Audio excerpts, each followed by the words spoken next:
हाय। एक छोटे से वीडियो में मैं आपके साथ बहुत इंपॉर्टेंट एमसीक्यू डिस्कस करने वाला हूं जो अभी आपका अपकमिंग यूबीआई फॉरेक्स एग्जाम है उसके लिए। So this video is part one of that series. आप और भी कुछ एमसीक्यूज कुछ और वीडियोस में एक्सपेक्ट कर सकते हो आने वाले एक वीक में। So friends, let us start. I will also discuss last one week strategy in this video. Very good evening and welcome to IXMB। सबसे पहले हम बात करते हैं कि इस एक हफ्ते में आपको करना क्या है एंड एक हफ्ता कब खत्म हो रहा है। देखो, बिल्कुल बात है, एक हफ्ता आपके एग्जाम वाले दिन खत्म हो रहा है। So you essentially have time till 16 मार्च 2024। 17 तारीख को तो आपका एग्जाम है। आई hope you remember it. Post code 21, assistant manager forex. तो अगर आपने अभी तक अपना कॉल लेटर डाउनलोड नहीं किया है तो फ्रेंड्स प्लीज़ डाउनलोड कर लो। Please do not wait for the last moment, क्योंकि कई बार क्या होता है, वेबसाइट डाउन होने की वजह से आप नहीं डाउनलोड कर पाते हो या आपका समय ज़्यादा जाता है डाउनलोड करने के लिए। So friends, do not wait for the last moment. आप अभी से उसे डाउनलोड कर लो। जो भी सारे फॉर्मेलिटीज उसके पीछे होगा, फोटो लगाना पड़ेगा या साइन करना पड़ेगा, वो सारा पहले से कंप्लीट करके रखो। अब मैं आपको बता रहा हूँ कि लास्ट एक वीक में आपको एग्जैक्टली करना क्या चाहिए। देखो, लास्ट एक वीक में आपको करना चाहिए प्रैक्टिस। और आप प्रैक्टिस कहाँ से कर सकते हो, प्रैक्टिस किस चीज़ की करनी चाहिए, वो है आपका प्रोफेशनल नॉलेज। क्योंकि पता है, बाकी सारा एग्जामिनेशन का जो मतलब जो क्वांट रीजनिंग इंग्लिश है, वो आपका बेसिक लेवल पे पूछेंगे। वो कहीं ना कहीं आप दूसरे एग्जामिनेशन का तैयारी कर रहे हो तो उसमें आपका कवर अप हो जाएगा। लेकिन जो प्रोफेशनल नॉलेज पार्ट है, यहाँ पे इन डेप्थ तो नहीं, लेकिन हाँ, एकदम भी ऐसा नहीं कि एग्जाम बहुत ईजी आएगा। ठीक है, मॉडरेट लेवल के क्वेश्चंस देखने को मिलेंगे, जो 50 क्वेश्चन आएगा।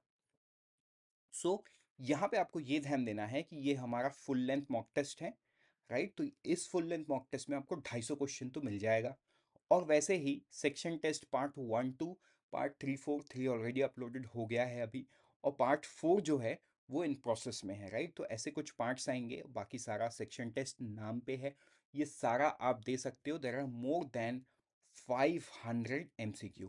तो देखो फ्रेंड्स, अगर ये 500 MCQ अच्छे से कर लिए ना, तो मतलब you will have a broad idea of what exactly. Exact सवाल ना भी आए तो थोड़ा सा भी अगर टॉपिक से ऊपर नीचे सवाल आया है, you can obviously tackle it.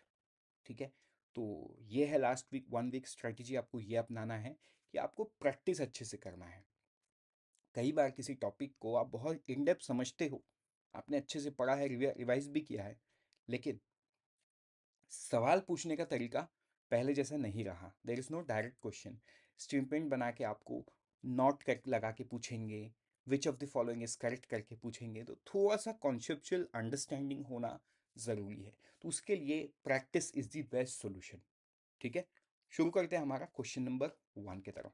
Which of the following statement about the foreign exchange regulation act 1973 and foreign exchange management act FEMA 1999 is true. दोनों में से ये 4 स्टेटमेंट है, 5 स्टेटमेंट है, इसमें से कौन सा ट्रू है।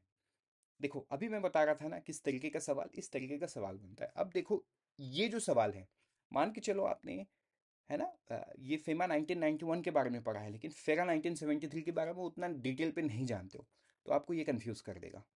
क्यों? क्योंकि ये सवाल में पूछा तो एक सवाल है, लेकिन दो टॉपिक के सवाल को मिक्स किया गया है। करेक्ट। तो यहाँ पे हम आइडेंटिफाई करते हैं आंसर क्या है। देखो, फेरा had 49 section while FEMA has 89 section, ये गलत है। ठीक है, ये उल्टा लिखा हुआ है, मतलब फेरा has 81 section and FEMA has 49 section. इस तरीके से ट्विस्ट किया जाता है ताकि आपको कंफ्यूजन हो। ठीक है। नेक्स्ट है, FERA was more liberal in approach towards foreign exchange compare to FEMA. बिल्कुल ही गलत। फेरा को एक्चुअली में ड्रैकोनियन बोला जाता था, मतलब रेगुलेशन एक्ट था, तो उसके नाम में बदलाव किया गया, उसके कुछ सेक्शंस को मॉडिफाई किया गया एंड उसे मैनेजमेंट एक्ट बनाया गया, राइट। तो फेरा में जो कमियां थी वो फॉरेन एक्सचेंज मैनेजमेंट एक्ट में दूर किया गया। So obviously statement turns out to be a wrong statement. Then FERA was repealed in 1998 while FEMA is still active. ये बिल्कुल सही स्टेटमेंट है, राइट। रिपीट कर दिया गया था ड्रैकोनियन एक्ट होने की वजह से 19, उसके बाद उसे रिप्लेस कौन किया? Foreign exchange management act. ठीक है। So I hope you got the answer. Correct answer भी क्या है? सी है, ये आप देख सकते हो आपके स्क्रीन के ऊपर में, राइट। तो ऐसे डिटेल्स को लगा के आपको पढ़ना पड़ेगा so that you are able to answer such questions. दूसरे सवाल पे जाते हैं, दूसरे टॉपिक से, trade credit. Right, what is trade credit in the context of foreign trade policy of the government of India? है ना, भारत सरकार का जो फॉरेन ट्रेड पॉलिसी है उसमें ट्रेड क्रेडिट क्या होता है, ये बेसिक से सवाल। देखो बड़ा ही बेसिक से सवाल, लेकिन credit extended by Indian supplier for imports, credit extended by Indian banks for export. आप देखो एक वर्ड को ट्विस्ट करके कितना कॉम्प्लिकेट किया जा रहा है, और एक्चुअली में सवाल ऐसे ही ट्विस्ट किया आता है, पहले इजी इजी पूछा जाता था। हाँ हाँ, अगर आपका इसका कॉन्सेप्ट एकदम क्लियर है तो आपको ये भी इजी लगेगा। करेक्ट। सी नंबर पे क्या है, credit extended by overseas suppliers, banks, financial institution and other permitted recognised lenders for import. तो ये होगा सही जवाब। करेक्ट। ट्रेड क्रेडिट का मतलब credit extended by overseas suppliers, banks, financial institution and other permitted recognised lender for import. बाकी जो सारा डिटेल्स है ये मैंने ऐड कर दिया है यहाँ पे। आप जब इस पीपीटी को डाउनलोड करोगे in the form of in the form of PDF, तो आप इसे पढ़ सकते हो। जो तीसरा सवाल है, क्वेश्चन नंबर 3, वो ये है, what is the main purpose of the export financing scheme introduced by the RBI 1967? 1967 में आरबीआई ने एक स्कीम लाया, एक्सपोर्ट फाइनेंसिंग स्कीम। इसके पीछे का मकसद क्या है, ये सवाल आपको पूछ लिया। इजी से सवाल है, आपने पढ़ा है तो आपको जवाब ऑलरेडी समझ में आ गया है, नहीं पढ़ा है तो आपको ऑप्शन से कंफ्यूजिंग लगेगा। To provide long term working capital, बिल्कुल ही नहीं, गलत जवाब। ये एक्चुअली में था short term capital finance to exporters था। ठीक है, शॉर्ट टर्म, तो इसका मतलब आंसर क्या होगा इसमें, बी होगा आंसर। राइट, ये आप देख सकते हो। बढ़ेंगे अब हम एक दूसरे टॉपिक से सवाल देखेंगे, that is question number 4, which of the following central bank is not a member of Asian clearing union?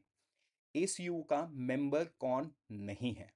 Bangladesh bank, royal monetary authority of Bhutan, reserve bank of India, clearing central bank of Iran, central bank of Afghanistan.